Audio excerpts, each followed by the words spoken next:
I need to get this off my chest, because I'm genuinely questioning if I went too far. I've been working at a mid-sized marketing firm for 3 years. I'm good at what I do.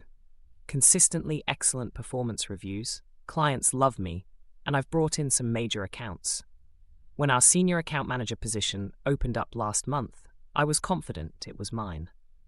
I'd been essentially doing the job already, covering for my manager when he was out, and everyone knew I wanted to move up. Then Jake entered the picture. Jake's this smooth-talking guy who's been with the company for 5 years, but honestly coasts by on charm rather than results. He's one of those people who's great at office politics, but mediocre at actual work. When he heard about the promotion, he suddenly became very interested in advancing his career. What happened next still makes my blood boil.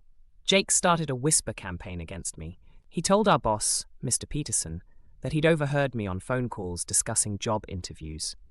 He claimed I'd mentioned to other colleagues that I was keeping my options open and wasn't really committed to staying long-term. He even said he was concerned about promoting someone who might leave in 6 months. None of this was true. I wasn't interviewing anywhere. I loved my job and wanted to build my career there. But Jake had been there longer, and Peterson trusted his judgment. When I tried to defend myself, it just looked like I was being defensive.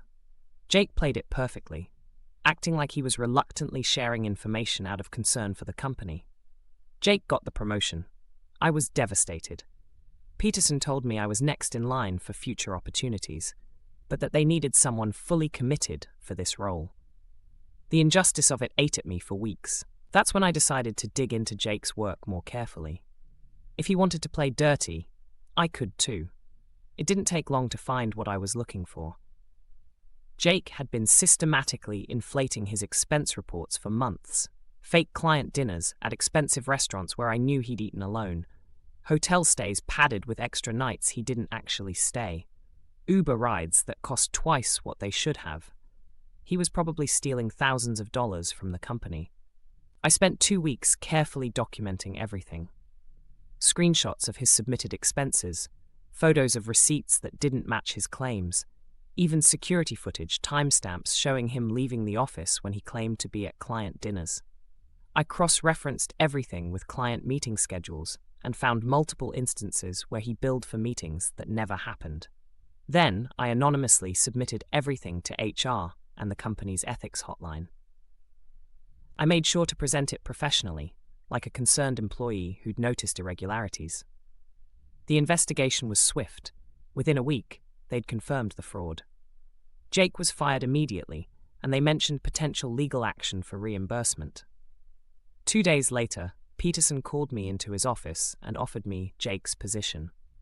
The irony wasn't lost on either of us, but now I'm dealing with the aftermath, and it's messier than I expected. Jake's wife Sarah contacted me last week. She somehow figured out I was behind the report. Maybe Jake put the pieces together about the timing. She was crying, begging me to talk to management about giving Jake another chance. They have 2 young kids, and Jake was the primary breadwinner.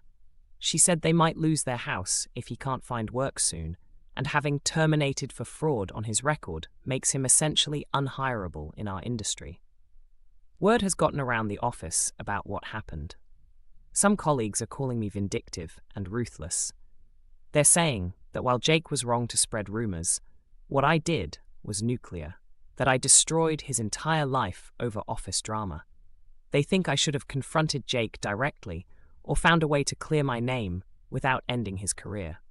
Others say Jake brought it on himself, and that I just exposed existing fraud that would have been discovered eventually. The truth is, I don't feel as satisfied as I thought I would. I got the promotion I deserved, but seeing Sarah's desperation and knowing those kids might lose their home makes me question my methods. Maybe there was a way to get justice without completely destroying Jake's livelihood. AITA for ruining a father of 2's life after he cost me a work promotion.